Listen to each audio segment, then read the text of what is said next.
Okay, let's talk about course development plans. It is apparent that these are the kinds of plans one uses when designing or redesigning a course.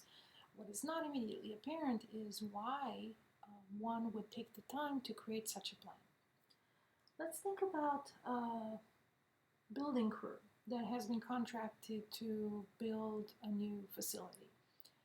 They will probably not even break ground until they have in their hands an approved blueprint from an architect specifying where the building should go up, what materials are needed, what construction methods they should use, where entrances and accessible ramps should be placed, and so forth.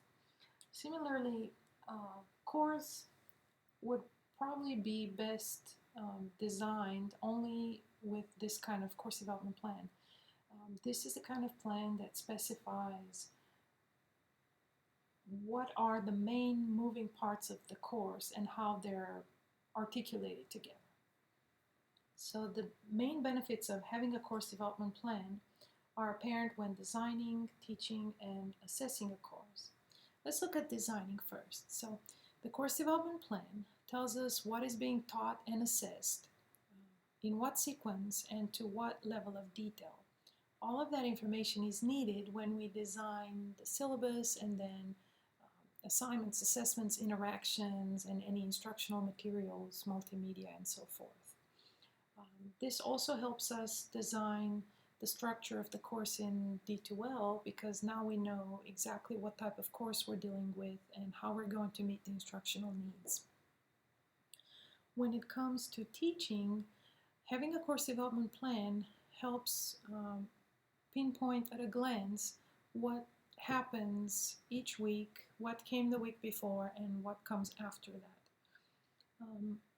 Ideally, a course will be completely developed, fully, ready to go ahead of the semester with everything already put in D2L.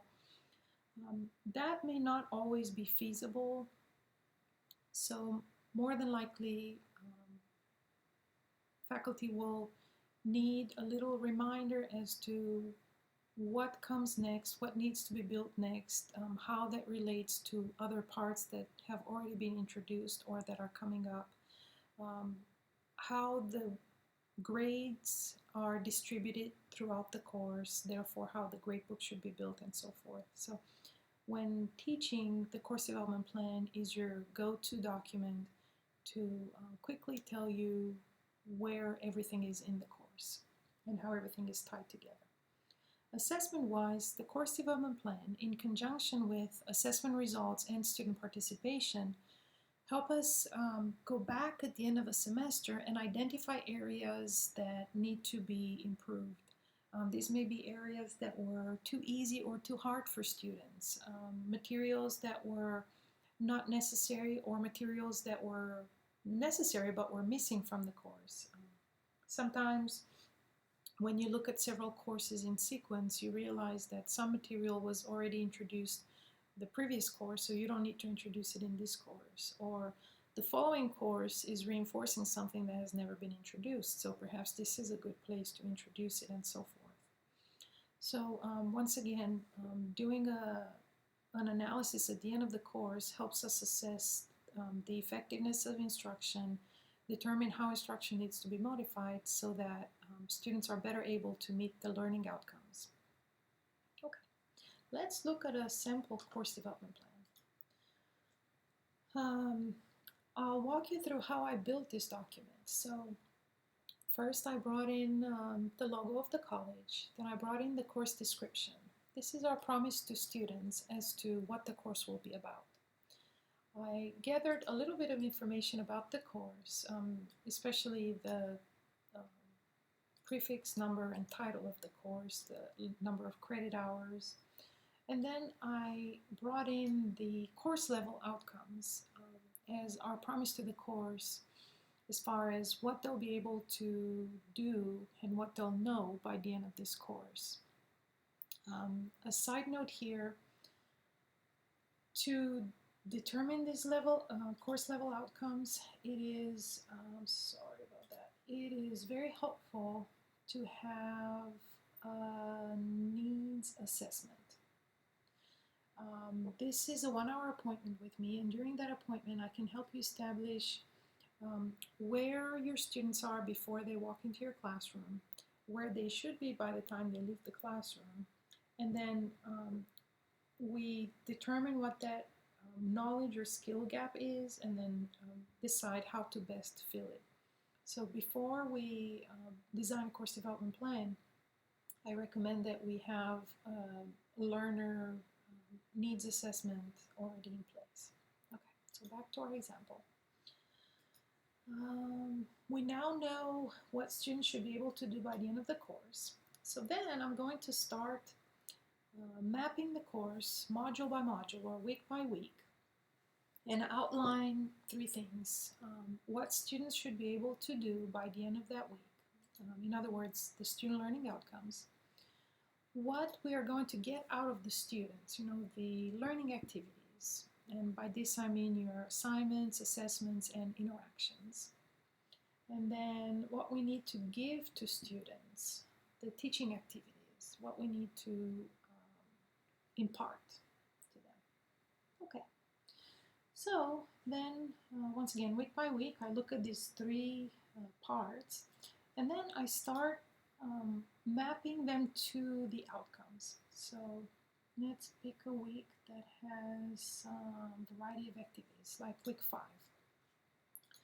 It has a green activity and an orange one. The green is a graded assignment, orange is your attendance. Okay. Attendance doesn't need to be mapped to anything in particular. You're there, you're learning from your faculty member. This needs to be mapped to an outcome because through this activity, we assess how well students are able to, how well they've mastered the outcomes between weeks 2 and 5. Similarly, when it comes to teaching, I mapped out, and this seems to have accidentally gone away. I mapped out what outcomes are met by the teaching activities. So when we teach students about the spleen meridian, its distribution and function, we meet student learning outcomes 1 and 2. When we teach students the acupoints along the spleen meridian, specifically their name, location, and major indications, we meet outcomes 3 to 5. So that's how I map teaching activities and learning activities to the student learning outcomes. Another layer that I chose to put in this document is instructor notes. This is a note to the instructor or teaching assistant reminding or prompting what needs to happen that week or the following week. So for instance, this week we're grading attendance through D2L. We're posting grades on Activity 1, but we're also analyzing Activity 1 to see if any remediation is needed before students go on to the rest of the course. We wouldn't want students to go through the course with gaps that should already have been filled. And as far as preparing, the week before, we had a prompt here that Activity 1 is coming up. We need to print a copy for each student. This happens to be a face-to-face class with this D2L online component. And we also have to build the questions for that activity. And in this particular case, I recommend that we build those questions together. And that would be, let me show what kind of appointment that would be. Here, designing authentic assessments. So I can work with you, and this is typically an hour and 30 minutes, but it can vary in length. You can add more time or subtract time depending on the needs. So during this type of assessment, this type of appointment, we design the assignments, assessments, and interaction in the course to make sure that we help students build all the knowledge and skills that are needed to perform the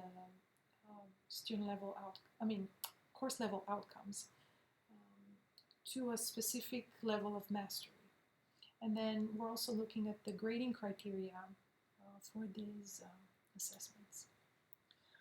All right.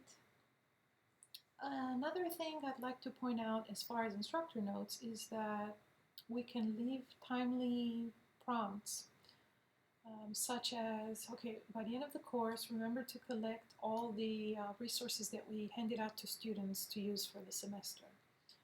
Remember to grade everything. And I could go as far as putting here specific dates when the grades are due in pounds. And then I have another prompt reminding the faculty member we need to take some time to look back at the course, how students performed and how they engaged with all of the materials. And based on that, decide if instruction needs to be modified and how, and then go ahead and make those modifications ahead of the following semester. So in a nutshell, this is the course development plan. I hope that you find it useful. One final note I'd like to point out is that this plan is pretty specific. You know, you have to talk about this particular meridian, and you have to talk about how it is distributed and what its function is. But I'm not telling the faculty member how to teach. I'm just mapping out what needs to be taught so that students can complete this activity and master these outcomes. So it's just like setting the destination with your GPS, but not telling your GPS what roads to take to get you to that destination. Once again, it's just the plan. It's not restricting your creativity when you teach. It's just guiding you so that you can spend your time more effectively and meet your students where they are with, you know, whatever teaching and learning activities that are necessary. So once again, this is just your guide, not your enemy. I hope you found this I hope you found this presentation useful, rather. And once again, I recommend that you look at my services, and whenever is a good time for you, go ahead and book some time so that we can write a course development plan for your course. The ideal time would be a semester ahead, but in reality, that may or may not be feasible for you. So whenever you are in a good place to build a course development plan, go ahead, visit my website, geolawsdesign.com, go to my Book Now page, and then pick your appointment. 3 clicks later, you'll have an appointment with me, and I will see you shortly. Okay, I look forward to working with you, and once again, I hope this presentation was useful. Thank you, and have a wonderful day.